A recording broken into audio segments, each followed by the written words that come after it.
Assalamualaikum warahmatullahi wabarakatuh. Yang terhormat Bapak Baharman selaku pembimbing Tutor Bahasa Indonesia Universitas Terbuka. Perkenalkan, nama saya Inka. Saya dari program studi Ilmu Hukum Universitas Terbuka Surabaya. Di video ini, saya akan menyampaikan presentasi saya atau gagasan saya tentang COVID-19. Seperti yang kita ketahui bahwasannya beberapa tahun terakhir, sekitar 2 tahun terakhir ini, negara kita ataupun negara-negara lain di dunia sedang mengalami pandemik yang begitu menghebohkan, yaitu COVID-19. Apa itu COVID-19? COVID-19 atau coronavirus 19 adalah salah satu virus jenis SARS-CoV-2.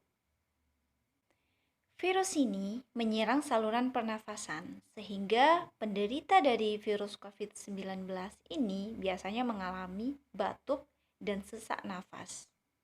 Dampak yang ditimbulkan oleh COVID-19 ini itu sangat beragam. Selain mengganggu saluran pernafasan seperti batuk, sesak nafas, gejala yang paling berat itu yaitu pneumonia.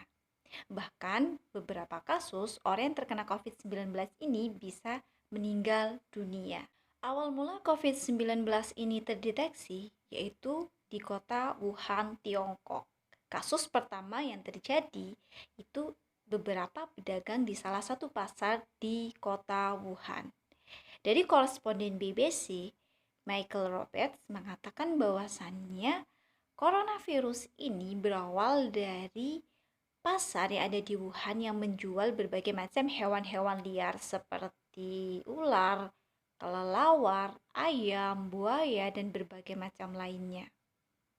Karena orang-orang di kota Wuhan ternyata sangat gemar mengkonsumsi sup kelelawar. Bahkan beberapa peneliti mengatakan bahwa coronavirus ini berasal dari kelelawar yang menyebar melalui manusia karena banyaknya orang Wuhan yang mengkonsumsi kelelawar. Jadi awalnya itu banyak yang berspekulasi bahwasannya kelelawar ini yang membawa virus corona yang kemudian dikonsumsi oleh manusia dan kemudian menyebar dari manusia ke manusia yang lainnya. Namun perdebatan tentang bagaimana awal mula virus corona ini bermula itu masih simpang siur sampai detik ini. Bahkan dari kalangan peneliti masih banyak persimpangan-persimpangan pendapat sehingga tidak ada jawaban yang pasti dari mana COVID-19 ini berawal. Jika pada awalnya banyak yang berspekulasi penyebaran COVID-19 ini dari hewan ke manusia, lalu bagaimana penyebaran dari manusia ke manusia yang lainnya? Ternyata COVID-19 ini penyebarannya melalui udara, droplet, ataupun kontak fisik secara langsung dengan penderita COVID-19. Tapi yang paling sering terjadi adalah melalui droplet, karena kita sering interaksi dengan orang lain sehingga memungkinkan virus itu menyebar dari satu orang ke orang yang lain. Penyebaran COVID-19 ini melalui droplet atau percikan berupa cairan, entah itu cairan batuk, cairan saat kita bersin, ataupun lainnya yang bisa sampai ke orang lain. Droplet ini ternyata bisa menempel di benda-benda atau barang-barang di sekitar kita dan bisa berinkubasi antara 1-4 hari. Ada yang beberapa mengatakan sampai 5 hari sebelum menjadi gejala yang sangat klinis. Orang yang terkena COVID-19 awalnya memiliki gejala-gejala yang hampir sama dengan orang yang terkena flu pada umumnya, yaitu batuk, pilek, dan demam. Tapi beberapa kasus itu mereka merasakan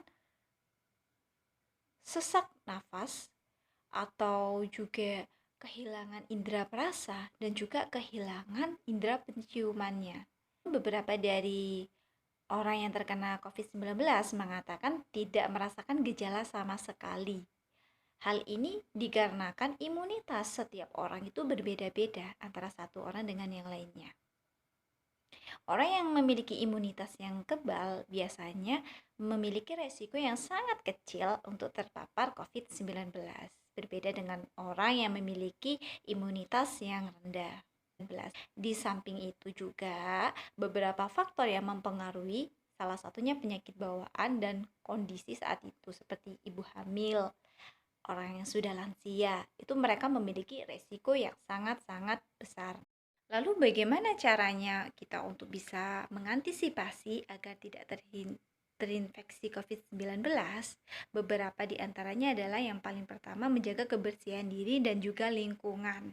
Rajin cuci tangan sebelum kita makan. Yang kedua, harus menggunakan masker dimanapun untuk menghindari droplet atau percikan dari orang-orang yang kita interaksi setiap harinya, yang kita tidak tahu apakah dia terpapar corona ataupun tidak.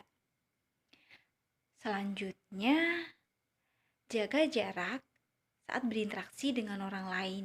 Ini sangat penting karena penyebaran virus corona ini yang sangat cepat, bisa melalui udara dan juga percikan atau droplets, menyebabkan kita bisa memiliki risiko yang sangat tinggi untuk terkena. Maka dari itu, ketika berinteraksi minimal kita 1 meter berjarak antara satu orang dengan orang yang lainnya. Namun ketika kita ternyata terpapar atau terindikasi COVID-19, maka beberapa langkah yang kita lakukan seperti kita langsung melakukan isolasi mandiri ataupun isolasi di vaskes kesehatan seperti puskesmas ataupun rumah sakit daerah setempat atau beberapa penyedia layanan isolasi untuk menghindari tidak menyebarkan COVID-19 itu kepada orang-orang di sekitar ataupun orang-orang yang lain. Lalu, jaga kesehatan dan pola makan serta minum obat untuk menekan pertumbuhan atau inkubasi bakteri di dalam tubuh kita.